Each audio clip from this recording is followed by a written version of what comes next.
Yes, hello. Hello, this is Dustin from KMSU Radio. How you doing? Good, how are you? Good. I'm here with my co-host Ton. Hey there, how you doing? Okay.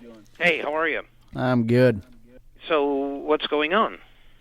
Well, we were hoping we could ask you a few questions if you have some time. Yeah. Okay. Yeah, absolutely. Well, we'll start off and ask you how you got started in acting. Well, the short version is I got started in acting because I wanted to be a stage actor. And so I trained for that. There used to be a school in Michigan, a 2-year academy that I went to and started working on stage as an actor. First in Detroit and Ann Arbor, and then in New York. I moved there in '76 and worked in the theater for about, 10 years or something before I started doing movies in '83. So it came from the desire to be a stage actor. I wasn't really thinking in terms of movies or TV at that point, but that sort of wound up happening sort of without my planning on it. I loved going to the theater. I loved books. I loved all of that, and I just thought it was something that I had a strong feel for. I used to do forensics a lot in school, which was dramatic readings and so on, and that really gave me a taste for it. And then you did Risky Business. That was your first film, right? Right. That was the first time I'd done anything outside of just regular stage work, and that was in '83. I was living in New York then.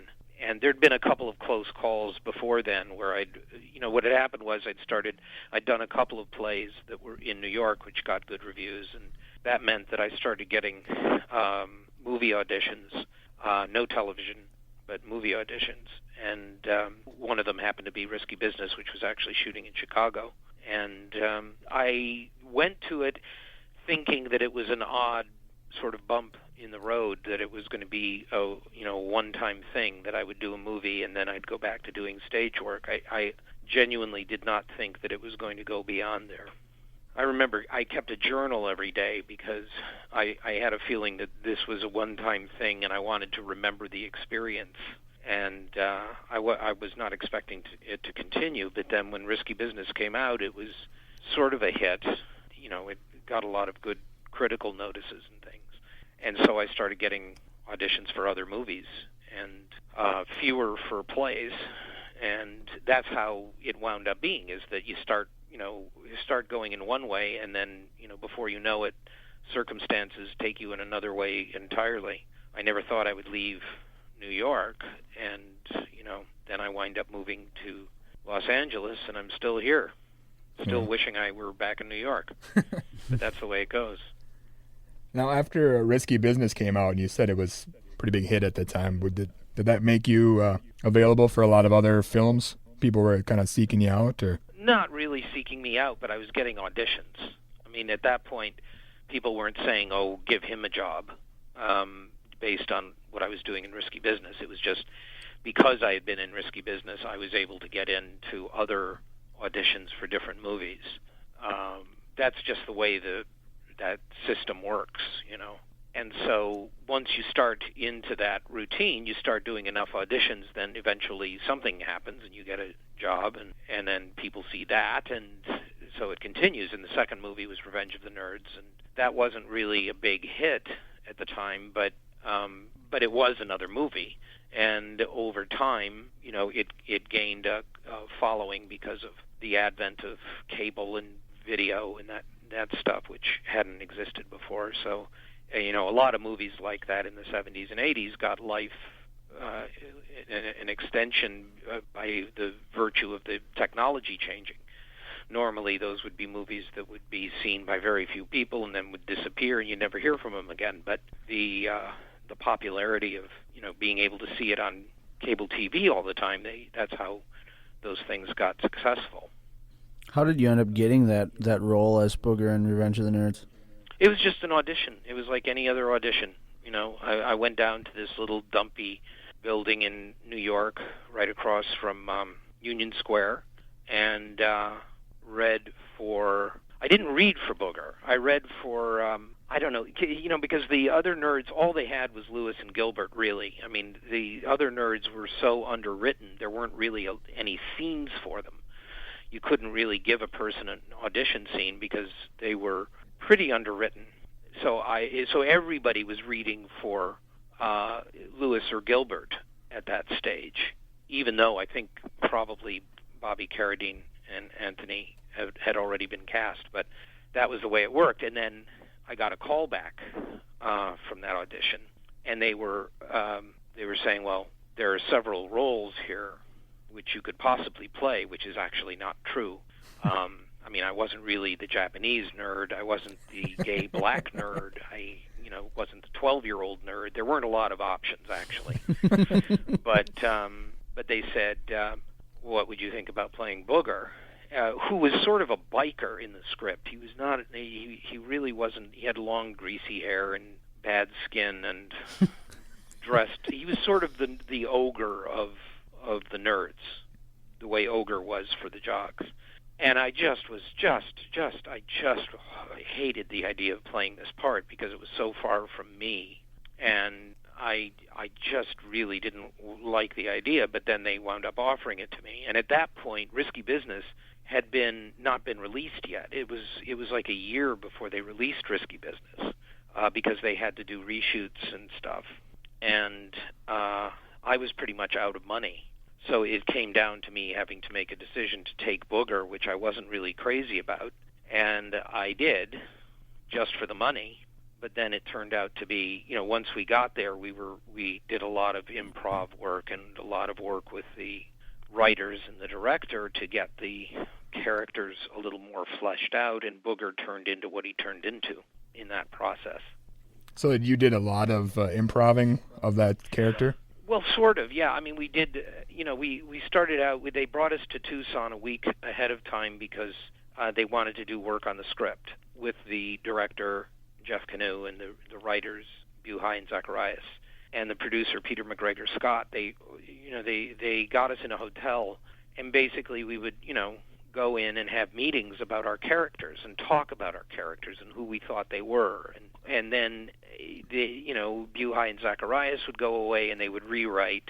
And then once it was all done, we would get on the set, and then other things happened on the set that would come out of the need of, what the director had to have that wasn't yet in the script. The thing that I remember most significant for me anyway was the whole thing with Takashi, because we were shooting the scene, I think on the first day, the scene where we're all in the gym. And the way they shot it was they just said, okay, we're filming it, and when John Goodman yells, grab a cot, you guys have to just find a cot. I don't care where you go, but find a cot. And it was us and a bunch of extras. And so I grabbed a cot, which happened to be next to Brian, who played Takashi. And after a little while, the director came over and said, I have to shoot something with Bobby and Anthony. When I come back, have something for me.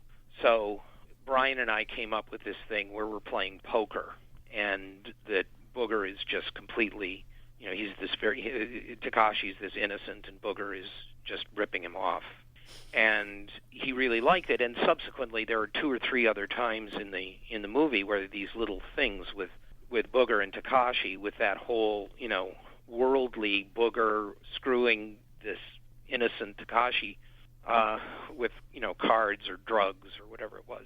And so what wound up happening as a result of that improv was that, the relationship between those 2 characters was established, but it wasn't in the script. It was just something that happened as a result of us grabbing cots next to each other. So there was a lot more animated, a lot more improvised stuff throughout the movie that everybody did, just because that was the environment. The writers were cool with it, the director encouraged it, the producer was behind it, and they happened to pick a bunch of actors who could do it. So it wound up that there was a good deal of improv on it. Now, you were one of the only cast members to be in all 4 of those movies. Can you tell me, is there any no. any kind of Is there any weird stories or memories that you have of making all those films? Oh, no. I thought you were going to ask if we were going to do another one. No. No. Well, not really. No. I mean, it was the first one was what it was, and it was great. And then after that, there was a long period where nothing happened because 20th Century Fox at the time was under the directorship of someone who had come in and made this sort of arbitrary decision that they were not going to do sequels to anything, no matter how successful it was. And by that time, Nerds was one of their brands, and they knew it would work or thought it would work. So there was some time passed before that regime left and a new regime came in, and the new regime right away said that they were going to do a sequel to Revenge of the Nerds, but it was done very quickly, and they didn't get the same writers, they didn't get the same director, there had been a sort of schism among all of the producers on it, so there was just a mess. And Anthony was already, starting to get a lot of work as a leading man in movies. I was working on Moonlighting at the time. So there just became this big discussion about how they were going to do it, and they wound up getting writers for it who were really TV writers and didn't really have a feel for it. And ultimately, it was a bit of a mess. I mean, as far as we're concerned, there's really one nerd movie, and it was the first one. The second one has some good stuff in it, but ultimately it didn't wind up really feeling quite right because Anthony Edwards wasn't in it, and Julie Montgomery wasn't in it, and I think Takashi wasn't in it either. It was weird. I mean, I can't remember what the reasons or the politics were for all of this stuff, but it wound up that, several key components were missing, and that, throws the chemistry off, and they brought in another person to sort of stand in for the part that Anthony would have played, and then they wound up convincing Anthony to come in and do a couple scenes, but it was not a great success. We were shooting in Fort Lauderdale during spring break, which was sort of a nightmare. And, we wound up, so many years had passed since the first one, well, several years had passed, that it all felt rather thrown together somehow. So this is just my own opinion. I won't speak for anyone else. And then the subsequent movies, the TV movies, that was just, I mean, we went and did the first one because it was a pilot for a television series, and they wanted some of us to take part in it. But the idea was they were building a new nerd group, hence the title, The Next Generation. So, some of us went and did that, and, it was what it was. It was okay. And then the last one, I guess, was the one where Booger gets married, and, by that time it was just, it had become something that you did. If you were available, you did it, and the money was right.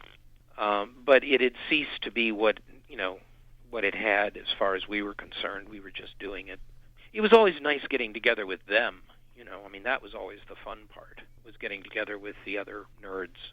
But that was really it. And it was always fun to get together with people like Jamie and, Jamie Cromwell and Don Gibb and Ted McGinley and Julie Montgomery. Getting together with all those people was always fun just because we had history, But I don't think much of the movies.